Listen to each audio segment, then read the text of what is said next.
part one of our series, I'm Good, Not Really, we talked about the shadow side of success. And I'm so happy to have Melissa King with us today. Melissa King is a counselor with Tapestry Psychological Associates. I'm so glad I got that right. And we'd love to have your input because you have a unique vantage point as a counselor, talking to many people in our community in East Cobb and Marietta and North Atlanta generally about some of these issues related to success and maybe the shadow side of success. So let me frame it this way. We live in a community where people put a lot of emphasis on education, on climbing the ladder at work, on sports and their kids being all-star performers in dance and sports and a number of these activities. In what ways do you see that pressure showing up in the lives of people, families, kids in our community? Yeah, I do see that. I work with children, like elementary age, I work with middle school, high school, and then I also work with some adult women as well. So I feel like I see it from all vantage points of how it affects kids and then how it also affects moms, you know? I don't work with the dads quite as much, but I do some parenting work. And you are a mom. I am a mom. I have 3 children, so I have an 8th grader, I'm like, get it right, 4th grader, 3rd grader. Yeah. So right in the middle of it. So I see, I'm in the middle of trying to make all these decisions myself. But yeah, I do see, what I say is this whole keeping up with the Joneses, you know, mentality has really, I think it's taken off to a different level in a lot of ways. And so our culture is, and especially where we live, is fast-paced, like you were saying. It's very driven. People are very driven and wanting to see excellence. And so the things that I see in my office as a result of that are kids and teenagers and adults with more anxiety, facing more perfectionistic kind of thinking where they are really having trouble processing making mistakes or a fear of failure. And I feel like that would often be more of an adult issue, but I'm seeing that with really young kids as well, where they are very fearful of getting B's, even at elementary school level where that doesn't count. I mean it does, but you know, it's not like high school transcript. But I'm seeing that in sports because of the high level sports that kids are playing. There's pressure. And so I have a middle school boy on my caseload right now who's actually a really good basketball player, but he is so perfectionistic in his thinking that anytime he makes a mistake during a game, the resilience to be able to push through that is so difficult for him that then he'll end up shutting down, you know, and not performing at all because of the fear that comes into that. So I see, you know, anxiety in different levels when it's grades or school related. Sometimes I see kids who start to refuse to go to school because they're anxious, or they'll start to avoid different activities. So that's kind of some of the things that I do see in my office. And you mentioned some of these, but what are some of those signs that parents might see in children that could be indicators that we might need to seek some help in this particular area? Yeah, I would say, and this is even we'll talk about anxiety more, but even in the diagnostic criteria that clinicians use to diagnose, one of the major things that you see in kids and adults is sleep disturbances, where a lot of these kids will have trouble falling asleep, they'll have trouble staying asleep, and that can be true of adults as well that are struggling with anxiety, but also avoidance of normal activities or withdrawal. In younger kids, you start to see more separation anxiety, where they were fine going to school or they were fine going to church, and then all of a sudden they're fearful to leave mom and dad. They don't want to go do extra things. Because that's kind of a common response for that elementary age. And even sometimes middle school, I'll see that start happening again in middle school when anxiety gets higher. Achievement is not a bad thing. Ambition is not necessarily a bad thing, right? But we're talking about the shadow side of it, and I do think that there is an underbelly of issues in a very high-achieving, high-pressure world. One of the ways it manifests itself is in this area of perfectionism. So, I guess what is perfectionism, and then what drives that in someone's life, or what can drive that in someone's life? Yeah. Perfectionism, like most anxiety, because it's a subset of anxiety. Most people who struggle with perfectionism struggle with anxiety on some level, or they are anxious. And so it's really an irrational thought if you think about it, but you convince yourself, like most anxiety, but you convince yourself that it's rational, that it's something you can control. because they're really, if you kind of back it down, and I think most people would agree, they would say perfectionism is not, and being perfect is not achievable. But when you are so kind of thrown into that mode of thinking, you start to think, okay, well, I'll just control as much as I can, you know? I'll make as much of my life and my circumstances as perfect as possible. And I do think that leads to a lot of striving. And like you were mentioning, kind of that shadow side of ambition. And to me, when I think about ambition, like you were saying, like the Lord calls us to excellence, and he calls us to do things, you know, with excellence, but I think it's unto his glory. And so then when we start to move into that striving, and I think into an unhealthy ambition, we are moving into glorifying ourselves, trying to present an image for man's approval rather than God's approval. Does that make sense? Yeah. And I think it's really a fine line. And I would say myself, I am about something I struggle with is that perfectionistic mindset. I probably did as a teenager all the way through. But it's a very fine line of wanting to be successful and being driven, because I can relate to that. Like, I like to do things well that I do. I like to, put my best foot forward. But if you're putting all of your identity in that and bringing glory to yourself and looking for people to applaud you and praise you, it can quickly turn into an unhealthy, destructive behavior. Interesting that you talk about control being one of those key motivators for trying to appear perfect. Mm-hmm. And I guess that's the opposite of faith. Yeah. Controlling all things is not allowing God surrender. to, not surrendering to him.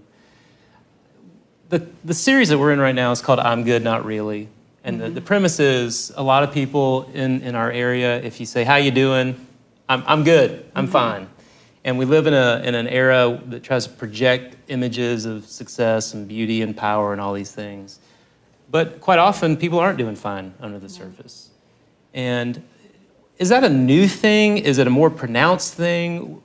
Does social media contribute to that? What are some of those contributing factors that lead to this pressure to be and do all things? Yeah, and that's something I think about a lot. I mean, because I did grow up as a teenager not having social media and all that. And I always tell my own kids, I said, I'm very thankful that I did not have that to have to deal with, but because I do think that is an added pressure. But I mean, if you think back, I mean, even in the Bible, they're addressing vanity and, things. So there was obviously, that's human nature, it's part of the fall. But I would say social media for sure adds an element of that because it's in your face constantly if you're on social media. And if you're on, I mean, there is always I think it's normal on social media for people to put their best foot forward, but and it's really normal for a teenager whose brain is not fully developed to see that and not be able to see the nuance behind every person has struggles. It doesn't matter how clean or, perfect and flashy their life may look. They're a human, so everybody is struggling on some level, but it does create this dynamic of that is hard to negate if that's what you're seeing constantly, if that makes sense. If you're meeting with a child or a parent or both, and you see the struggle, they admit the struggle, and they're looking for, what do I do? What are some of these common next steps that you might give to a family to help them find freedom? Yeah.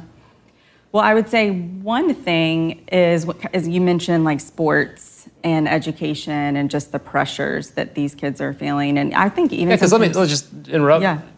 It's amazing that people are now having their kids specialize in a sport when they're 6 or 7 years old. Yeah. We have a good friend who's a physical therapist who's seeing a number of injuries just because of the repeated use of muscles at a very young age, just because kids aren't as well-rounded physically as they used to be because they're dialed into this one sport. And of course, everybody's kid is going to make the major leagues. Everyone's daughter is going to be an Olympic gymnast. Yeah. But by law of averages, most of them are not. Right. And so parents are faced with this, what do we do? Because the culture is like, you have to be all in, and we don't want to quit the sport.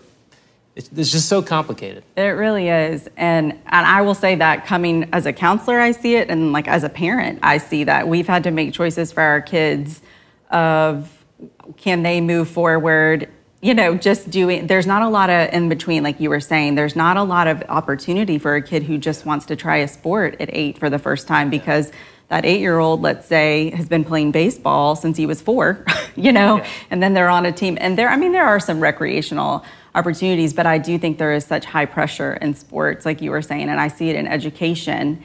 And I would say one thing I really try to like when you say practical steps to help parents, when a family comes to me, or, a parent, for sure. Well, whenever I see a child or a teenager, I always meet with parents first without the child or the teen present, just to kind of get a good snapshot of what's going on.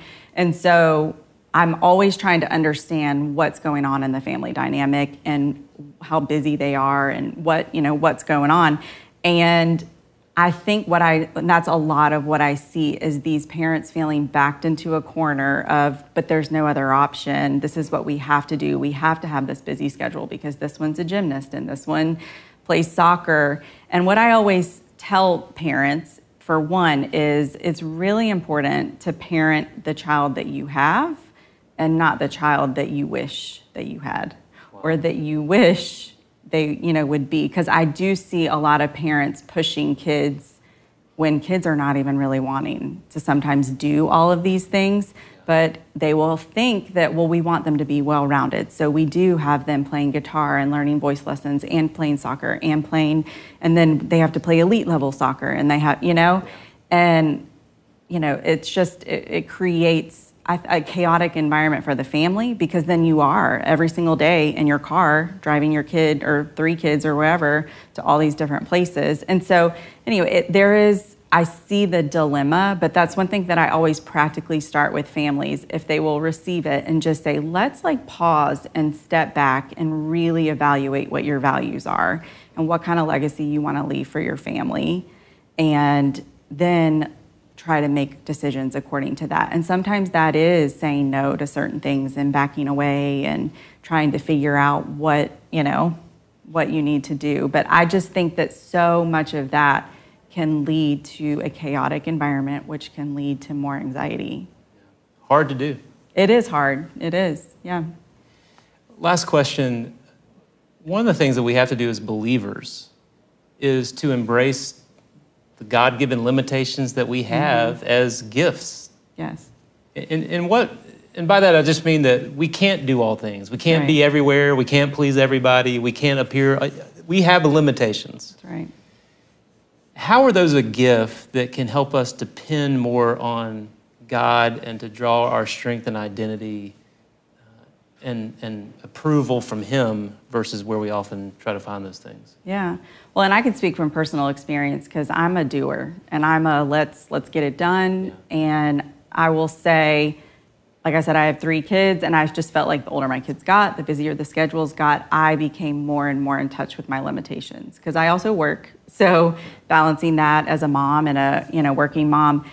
But I will be honest, I feel like most people, I don't like coming in touch with my limitations. I would like to be able to say, no, I can do it all. And I think, kind of to answer your question, to go there, for me, there was a lot of, I would look at my friend, let's say, for example, who even loved the Lord and had great values and all of that, but she might be able to manage more than what I was capable or my capacity was. And so then there would be shame, and I didn't want to, admit that, and all of those kinds of things. But I think there's a lot of that going on in our culture, of looking at other people around us and trying to make decisions for our family based on what we're seeing somebody else do or their family doing. And so I think that always leads us down a path that's not healthy, because the honest truth is my limits might be very different than my friend's limits. And so I have to be self-aware, and I have to be honest about that, to say, well, our family can't function at that level because we just don't do well when we're at that level. So does that make sense? Yeah. But I would say, I think that takes some self-awareness and reflection to kind of really lean in and say, all right, Lord, these are my limitations, or this is our family's limitations, and this is really as far as we can go right now.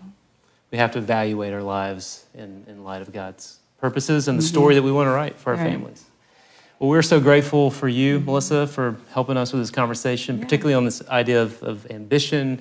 And we'll have a link in the show notes of how people can get in touch with you or Tapestry. And I'm so grateful for you and a number of just wonderful Christian counselors that we have as a resource to help us to live the healthy life that God wants us to have. So we're grateful for you, and so glad you came here to be with us today. Yeah, thanks for having me.